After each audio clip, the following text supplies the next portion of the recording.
বিলুপ্তকৰণ কৰা হ'ব নলবাৰী জিলাৰ বৰভাগ ৰাজচক্ৰ। বিগত 13 ছেপ্টেম্বৰত কেবিনেট যোগে ৰাজ্য চৰকাৰে গ্ৰহণ কৰা হতকাৰী সিদ্ধান্তৰ বিৰুদ্ধে এতিয়া জাঙুৰ খাই উঠিছে বৰভাগৰ জনতাই। চৈৰাচৰি এই সিদ্ধান্তৰ বিৰুদ্ধে বৰভাগত অব্যাহত আছে প্ৰতিক্ৰিয়া।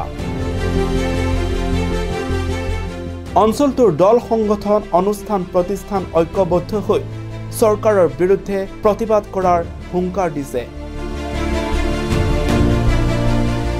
শনিবাৰে বৰভাগ ৰাজচক্ৰ সুৰক্ষা সমিতিয়ে চৰকাৰী হতকাৰী সিদ্ধান্ত প্ৰত্যাহাৰৰ দাবী উত্থাপন কৰি জিলা আয়ুক্তৰ জৰিয়তে ৰাজ্যৰ মুখ্যমন্ত্ৰীলৈ প্ৰেৰণ কৰিছে এখন স্মাৰক পত্ৰ। বৰভাগ ৰাজচক্ৰ সুৰক্ষা সমিতিৰ লগতে অঞ্চলটোৰ 61খন গাঁও উন্নয়ন সমিতিৰ সভাপতি সম্পাদকৰ স্বাক্ষৰ সম্বলিত স্মাৰক পত্ৰ একেলগে প্ৰেৰণ কৰা হয়।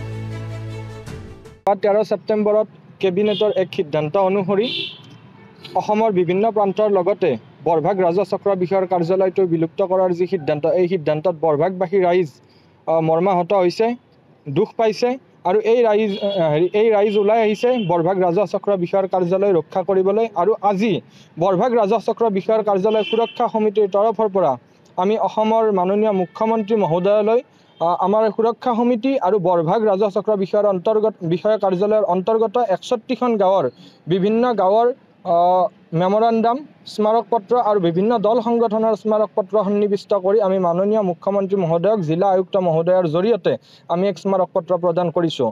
আমাৰ কথা এই যে বৰভাগ ৰাজচক্ৰ বিষয়ৰ কাৰ্যালয় পূৰ্বৰ স্থানতে পূৰ্বৰ গৰিমাৰে বাহাল ৰাখিব লাগে, কিয়নো আমাৰ বৰভাগৰ ৰাইজ কৃষি ক্ষেত্ৰৰ লগত জড়িত।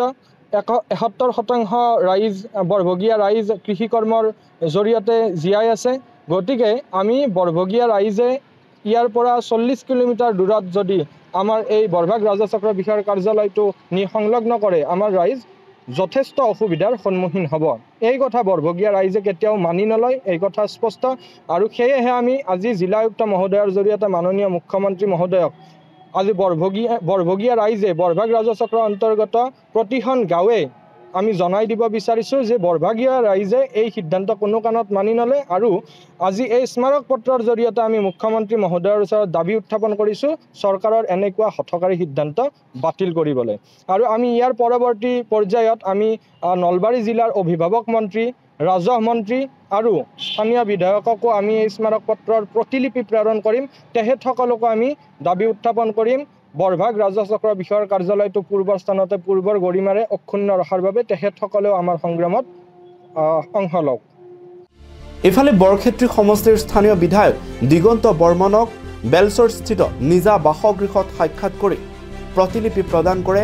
বৰভাগ ৰাজচক্ৰৰ বিলুপ্তিকৰণ সিদ্ধান্ত প্ৰত্যাহাৰৰ দাবী উত্থাপন কৰে বৰভাগ ৰাজচক্ৰ সুৰক্ষা সমিতিয়ে। আজি আমি বৰভাগ ৰাজচক্ৰ সুৰক্ষা সমিতিৰ তৰফৰ পৰা অসমৰ মাননীয় মুখ্যমন্ত্ৰী মহোদয়লৈ বৰভাগ ৰাজচক্ৰটো বৰভাগতে ৰখাৰ দাবীত উপায়ুক্ত মহোদয়ৰ জৰিয়তে স্মাৰক পত্ৰ প্ৰেৰণ কৰিলোঁ।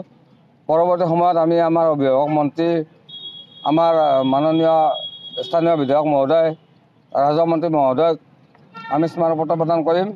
আমাৰ কথা এটাই, বৰভাগ ৰাজচক্ৰ বৰভাগতে থাকিব লাগিব। অন্যথাই আজি শান্তিপূৰ্ণভাৱে কৰা কাৰ্যসূচীটো হয়তো যদি তেওঁলোকে সিদ্ধান্ত বাহাল ৰাখে তেতিয়াহ'লে আমি ইয়াতকৈ কঠোৰ আন্দোলন ল'বলৈ বাধ্য হ'ম, বৰভাগ অস্থিৰ কৰি দিবলৈ বাধ্য হ'ম। কাৰণ বৰভাগৰ যিখিনি সমস্যা সেইখিনি কথা বৰভাগৰ মানুহে 40-50 কিলোমিটাৰ দূৰত ক'বলৈ সুবিধা নাপাব। এতিয়া বৰভাগতে আছে, গতিকে বৰভাগৰ ৰাইজে বৰভাগৰ গোটেই সমস্যাখিনি বৰভাগত আহি অৱগত কৰিব পাৰিছে বা কৰিছে। গতিকে মুখ্যমন্ত্ৰীলৈ আমি দাবী জনাইছোঁ যাতে তেখেতে এই সিদ্ধান্ত বাতিল কৰি বৰভাগৰ ৰাজচক্ৰটো বৰভাগতে ৰাখে, এইখিনি দাবী জনালোঁ। নলবাৰীৰ পৰা ব্যুৰো ৰিপৰ্টাৰ এনি।